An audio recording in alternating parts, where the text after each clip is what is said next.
중국에서 배를 발주한 계약을 지금 와서 다 뒤엎겠다고요? 그건 미친 짓입니다. 배 한 척이 몇 천만 달러짜리인데요. 독일 함부르크에 있는 회의실에서 그는 그날 처음으로 분노에 찬 동료들의 눈빛을 마주했습니다. 그의 손에는 미국 정부의 새로운 정책 공문이 들려 있었고, 그것은 그와 회사의 운명을 송두리째 뒤흔들기 시작한 순간이었습니다. 수천만 유로가 걸린 계약, 이미 건조에 들어간 배, 그리고 아직 열지도 않은 문제들까지 쏟아지던 그때 그가 입을 열었습니다. 한국을 검토해야 합니다. 이 상황에서는 한국이 유일한 해답일지도 모릅니다. 과연 이 사람이 동료들의 격렬한 반대를 무릅쓰고 이런 이야기를 하게 된 이유가 무엇이었을까요? 지금부터 그 자세한 내용을 직접 들어보겠습니다. 구독과 좋아요는 이미 눌러주셨죠? 감사합니다. 저는 독일 함부르크에 본사를 둔 유럽 최대 해운사 중 하나에서 15년 넘게 근무해 온 마르쿠스 슈타이너라고 합니다. 대학을 졸업하자마자 해운 물류업에 뛰어들었고, 지난 5년간은 우리 회사의 아시아 조선 발주 부문을 총괄하는 중간 간부로 일해왔습니다. 바다 위를 떠다니는 배 한 척에 수억 유로가 오가는 일이기에 실수 한 번이 인생 전체를 뒤바꿀 수도 있는 자리였습니다. 그래서 더 조심스러웠고 더 철저하게 분석하고 준비해야 했습니다. 지난 몇 년간 전 세계의 조선소를 돌며 배의 가격, 건조 기간, 품질, 유지 보수, 그리고 결정적으로 정치적 리스크까지 평가하는 일이 저의 주 업무였고, 특히 중국은 우리 회사의 핵심 파트너이자 최대 공급처로 자리 잡고 있었습니다. 저 역시 그에 동의했고, 저희 회사 역시 중국 조선소와 꾸준히 협력해왔습니다. 중국의 뉴타임즈 조선, 양강 조선은 이미 여러 척의 우리 선박을 건조해왔습니다. 가격은 타국 조선소들보다 훨씬 저렴했습니다. 이번에도 저희는 총 18척의 차세대 이중연료 컨테이너선을 중국에서 발주하려는 계획을 세웠습니다. 이 배들은 앞으로 20년 이상 운항하게 될 장기 투자였고, 저는 그 계약이야말로 제 경력에서 가장 큰 성과가 될 것이라고 믿었습니다. 모든 절차가 완벽하게 흘러갔습니다. 내부 검토 회의를 통과하고 예산 승인을 받고 중국 조선소와 초안 계약을 체결하고, 심지어 조선소 측은 이미 일부 자재 준비에 들어간 상황이었습니다. 그런데 전혀 예상하지 못했던 일이 터졌습니다. 바로 미국의 발표였습니다. 중국 조선소에서 건조된 선박에 대해 미국 항만에 입항할 때마다 무거운 수수료를 부과하겠다는 내용이었습니다. 처음엔 농담인 줄 알았습니다. 하지만 며칠 후 공식 문서가 전달됐고, 저희 회사의 미국 담당 부서에서 즉시 대응 회의를 요청했습니다. 그 회의에서 우리는 처음으로 계약 변경이라는 무서운 단어를 입에 올리기 시작했습니다. 저는 충격이었습니다. 지금까지 해온 모든 일이 물거품이 될 수도 있었기 때문입니다. 당시 우리는 뉴타임즈 조선과 양강 조선 두 곳을 놓고 막바지 협상을 진행 중이었습니다. 총 18척에 이르는 초대형 컨테이너선을 일괄 발주하는 만큼 조선소 측도 각별한 공을 들이고 있었고, 우리 쪽 역시 까다로운 조건을 하나하나 조율하며 꼼꼼하게 계약서를 만들어가고 있었습니다. 저는 이미 두 조선소를 여러 차례 방문한 상태였고, 프로젝트 매니저들과도 친분이 두터운 편이었습니다. 그들은 항상 제게 환대를 해주었고, 우리의 요청 사항에 최대한 맞추기 위해 애를 썼습니다. 그만큼 신뢰도 쌓였고, 이번 계약 역시 아무런 문제 없이 성사될 것이라 확신하고 있었습니다. 특히 양강 조선에서는 이번 프로젝트에 맞춰 최신 조립 시스템을 구축 중이었고, 그에 따라 건조 기간을 단축하면서도 품질은 유지할 수 있다는 자신감을 내비쳤습니다.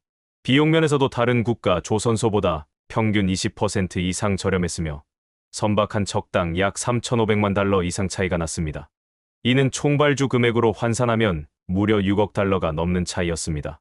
회사 내부에서 중국 외 국가를 검토하는 의견도 있었지만, 이처럼 압도적인 비용 효율성과 과거 경험에서 얻은 만족감은 결국 다시 중국으로 향하게 했습니다. 우리 회사 회의실에서는 만장일치로 중국 발주를 확정했고, 상하이 현지 법인을 통해 계약금 송금 절차까지 마무리 단계에 접어들었습니다. 모두가 안도하며 앞으로의 2년간의 건조 일정과 이후의 운항 계획을 세우기 시작했고, 저는 개인적으로 이번 계약이 제 경력에 있어 하나의 전환점이 될 것이라 여겼습니다. 드디어 나도 회사 내에서 한 단계 올라설 수 있는 명확한 실적을 만들어냈다고 생각했습니다. 그런데 예상치 못했던 일이 벌어진 겁니다. 미국 무역대표부가 발표한 새로운 규제가 현실이 되어버렸습니다.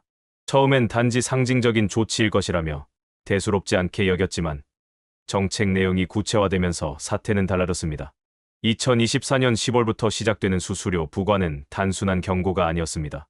톤당 수십 달러의 수수료가 해마다 인상되어 2028년에는 톤당 140달러에 이를 것이라는 내용은 우리 회사 입장에서는 결코 무시할 수 없는 수준의 비용 증가였습니다. 특히 우리가 발주한 선박 대부분이 대서양 횡단 노선을 중심으로 미국 항만에 자주 드나드는 구조였기에 이 정책은 그대로 막대한 운영비 상승으로 이어질 수밖에 없었습니다. 회사 내부에서는 다시 회의가 열렸고 저는 이번에는 책임자 자격으로 그 자리에 참석했습니다. 계약을 강행할 것이냐 아니면 전면 재검토에 들어갈 것이냐 양쪽 의견이 팽팽히 맞섰고 모두의 시선이 제게 쏠렸습니다. 이미 계약서에 서명 직전 단계까지 와 있었던 저는 처음으로 주저하게 되었습니다. 그날 회의에서 저는 이렇게 말했습니다. 저는 다시 생각해봐야 한다고 생각합니다. 지금은 한국도 검토할 때입니다. 2024년 4월 17일 미국 무역대표부는 조용하지만 치명적인 한 장의 성명을 발표했습니다. 중국 조선 미 태운업에 대한 입항 수수료 부과 검토 착수라는 제목이었지만 그 내용은 조선업계 전체를 뒤흔들 만한 파장이었습니다. 저는 그날 오전 함부르크 사무실에서 이메일을 통해 그 문서를 처음 접했고 처음엔 신문사회면 구석에 실릴 만한 정치적 선언 정도로만 여겼습니다. 그러나 불과 몇 시간 후 미국 동부지사로부터 긴급회의 요청이 들어왔습니다. 마르쿠스, 이건 장난이 아니야. 지금 상황 아주 심각해. 라는 음성이 수화기 너머에서 들려왔고 그때서야 사안의 무게가 가슴 깊이 전해졌습니다. 미국 정부는 이 조치를 단순한 제재가 아닌 미국 자국 조선업 보호라는 명분 아래 시행한다고 발표했습니다. 구체적으로는 중국 국적 선박 또는 중국 소유 선박에 대해 입항할 때마다 수수료를 부과하겠다는 것이고 처음 180일의 유예 기간 이후인 2024년 10월 14일부터는 톤당 50달러를 부과하며 매년 30달러씩 인상하여 2028년에는 톤당 140달러까지 오르게 됩니다.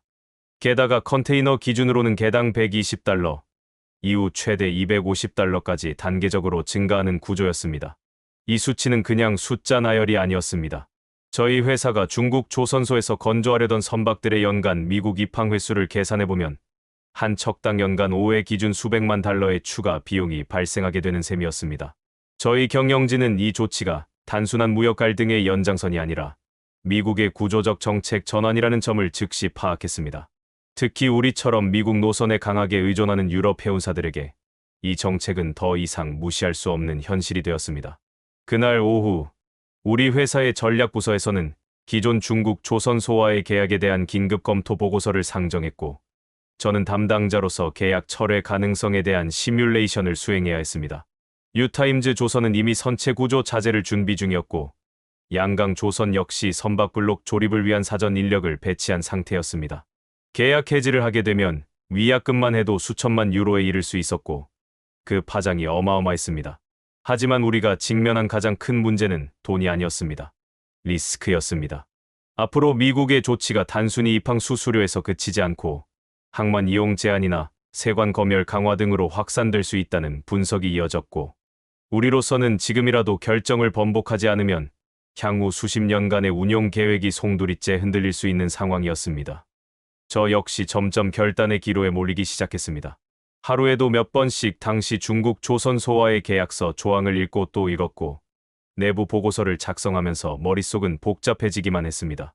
중국 측 파트너들은 계속해서 계약 진행을 독촉하고 있었고 동시에 한국의 몇몇 조선소에서 대체 발주에 대한 제안을 조심스럽게 건네오기 시작했습니다. 그 순간 제 머릿속에는 한 가지 질문이 맴돌기 시작했습니다. 우리는 정말 중국과 계속할 수 있을까? 우리 회사는 오랜 기간 동안 조선 발주를 중국 중심으로 해왔기 때문에 한국 조선소는 늘 비싸지만 품질은 좋은 선택지로만 여겨졌습니다.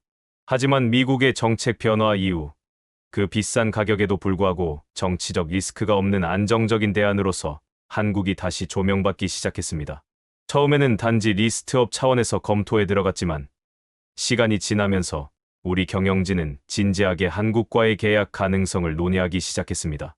그렇게 저는 한화오션과 HD현대중공업 두 곳의 조선소를 직접 방문하라는 지시를 받고 한국행 비행기에 몸을 실었습니다. 한국에 도착한 첫 인상은 솔직히 말해 예상보다 훨씬 더 인상 깊었습니다. 이미 수십 척의 선박이 거대한 도크 위에서 동시에 건조되고 있었고 현장마다 분주하게 움직이는 인력과 장비는 마치 한 편의 군무를 보는 듯했습니다. 울산과 거제를 방문하며 저는 그간 한국은 가격이 비싸서 어렵다는 고정관념이 얼마나 얕은 판단이었는지를 절감하게 되었습니다. 단순히 비용의 문제를 넘어선 전반적인 프로젝트 안정성과 운영의 효율성, 그리고 사후 관리 체계까지 모든 면에서 시스템화가 철저히 되어 있었기 때문입니다. 한화오션에서는 LNG 이중연료 선박 건조 기술에 대해 구체적인 설명을 들었는데 이들은 우리 회사가 요구한 스펙을 이미 이전에 수차례 납품한 경험이 있었고 설계와 건조 기간, 품질, 안전 규정 충족 등에서 매우 체계적인 대응을 보여주었습니다. 특히 인상 깊었던 것은 그들이 단지 배를 만들어 파는 것을 넘어 선박의 수명 전체를 관리하는 라이프 사이클 서비스를 준비하고 있다는 점이었습니다. 이는 해운사 입장에서는 엄청난 장점이었습니다. 우리 입장에서는 불확실한 국제 정세 속에서도 장기간에 걸쳐 선박을 안정적으로 운영할 수 있는 보험과도 같은 체계였습니다. HD현대중공업에서는 로봇 기반의 선박 블록 자동화 생산 시스템을 실제로 볼 수 있었는데 그 정밀함과 효율성은 지금까지 본 어떤 조선소보다도 뛰어났습니다. 담당자와의 미팅에서는 미국 항만과의 호환성, 탄소 배출 규제 대응 등 글로벌 기준에 부합하는 다양한 요소들을 이미 선제적으로 적용하고 있다는 설명을 들었습니다. 그 설명을 들으며 제 머릿속에는 한 가지 생각이 떠올랐습니다. 이곳이라면 단지 미국 리스크를 피하는 수준이 아니라 아예 우리 해운사의 장기 전략 거점으로 삼을 수도 있겠다. 이틀간의 조선소 방문을 마치고 돌아오는 길, 저는 이제 단순히 가격을 비교하며 발주처를 고르던 과거의 방식으로는 더 이상 우리 회사를 책임질 수 없다는 것을 뼈저리게 느꼈습니다. 품질, 신뢰, 정치적 안정성, 기술력, 사후 관리까지 종합적으로 고려할 때 한국은 더 이상 비싸기만 한 나라가 아니었습니다. 오히려 지금의 시대에서는 한국이야말로 비용보다 가치가 더 큰 선택지라는 생각이 머릿속을 떠나지 않았습니다. 저는 그날 밤 함부르크 본사에 긴급 리포트를 작성해 보냈습니다. 제목은 이렇게 시작됐습니다. 한국 조선소, 전략적 대안이 아닌 전략적 필수로의 전환. 조선소 방문을 마친 지 사흘 후, 저는 독일 본사에서 열린 최고 경영진 전략회의에 참석하게 되었습니다. 그 회의실에 들어서던 순간 모든 임원들의 시선이 저를 향했고 저는 그 짧은 침묵 속에서 결정을 내려야 했습니다. 한국 조선소로 발주처를 전면 변경하자는 보고서를 꺼내 들었을 때 몇몇 임원들은 놀란 기색을 감추지 못했습니다. 계약금이 이미 일부 송금된 상태였고 중국 조선소와의 관계도 오래 이어져 왔기 때문이었습니다. 하지만 저는 말했습니다. 지금 우리에게 필요한 건 안정입니다. 눈앞에 3,500만 달러보다 중요한 건 향후 20년간 우리 선박들이 세계 바다 위에서 얼마만큼 신뢰를 기반으로 운항할 수 있느냐는 점입니다. 그날 회의는 길었습니다. 찬반 의견이 팽팽했고 미국 노선 외에는 여전히 중국이 더 합리적인 선택이라는 주장도 많았습니다. 하지만 미국에서의 입항 수수료가 현실화되기 시작한 시점부터 이미 리스크는 현재 진행형이 되어 있었고 그 리스크를 외면할 수는 없었습니다. 특히 한국 조선소들이 보여준 기술력과 장기적 파트너십의 신뢰는 단순히 가격을 넘는 가치를 제공하고 있었습니다. 회의 말미, 결국 우리는 만장일치는 아니었지만 과반의 동의를 얻어 한국 조선소로의 전면 발주 전환을 결정했습니다. 제 경력에서 가장 무거운 결단이자 가장 자랑스러운 순간이기도 했습니다. 그 이후의 일은 빠르게 전개됐습니다. 중국 조선소 측과는 조심스럽게 협의를 시작했고 위약금과 관련된 실무 협상은 따로 진행되었지만 그들도 미국 정책의 영향을 잘 알고 있었기에 비교적 원만하게 조율이 이뤄졌습니다. 한국 조선소들과는 새로운 계약 조건을 기반으로 협상이 시작됐고 결국 HD현대중공업과는 16,000TU급 컨테이너선 8척 확정과 4척 옵션 계약을 체결하게 되었습니다. 총액 24억 달러에 달하는 이 계약은 회사 역사상 가장 큰 규모 중 하나였고 이 결정은 내부뿐 아니라 외부 언론에서도 큰 관심을 끌었습니다. 또한 다른 해운사들도 우리의 결정을 주목했습니다. 일본의 ONE HD현대중공업과 협상을 시작했고 그리스의 캐피탈 마리타임도 비슷한 시기에 한국 조선소의 대규모 발주를 진행하게 됩니다.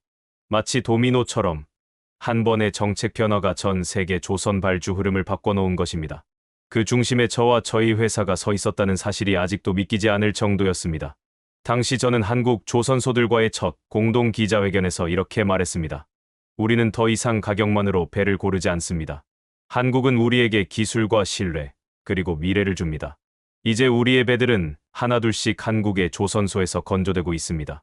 선박이 완성되어 출항하게 될 날이 점점 다가오고 있고, 저는 그 출항 장면을 상상하며 하루하루를 보냅니다.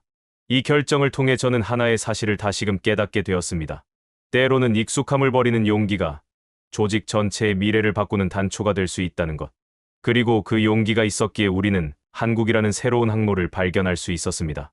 마르쿠스 씨의 이야기를 들으면서 우리는 한 가지 중요한 사실을 다시금 깨닫게 됩니다. 배를 만드는 일은 단지 쇳덩이를 용접하고 조립하는 기술의 집합이 아니라는 것입니다. 그 배를 만든 사람들이 어떤 정신으로 임했는지, 어떤 원칙을 지켰는지, 어떤 미래를 내다보고 있었는지가 그 배의 항로를 바꾸고 그 배에 올라탈 사람들의 삶까지도 바꾸는 일이 될 수 있습니다. 우리는 이제 한국이 단순히 조선 강국이라는 말로만 정의되기에는 너무도 많은 것들을 이뤄냈다는 사실을 알고 있습니다. 이번 사례는 단순한 발주 변경이 아닙니다. 국제정세 속에서도 흔들리지 않는 품질과 책임, 그리고 기술력으로 세계의 기준을 다시 쓰고 있는 한국 조선산업의 저력을 확인한 이야기입니다. 무엇보다 인상 깊었던 건 한국 조선소들이 보여준 함께 가는 동반자로서의 태도였습니다. 돈을 벌기 위한 거래가 아닌 함께 미래를 설계하는 파트너로서 신뢰를 보여주었다는 점은 세계 어디에서도 쉽게 찾기 어려운 가치였습니다. 이제는 왜 우리 것을 선택해야 하는가를 묻는 세상에서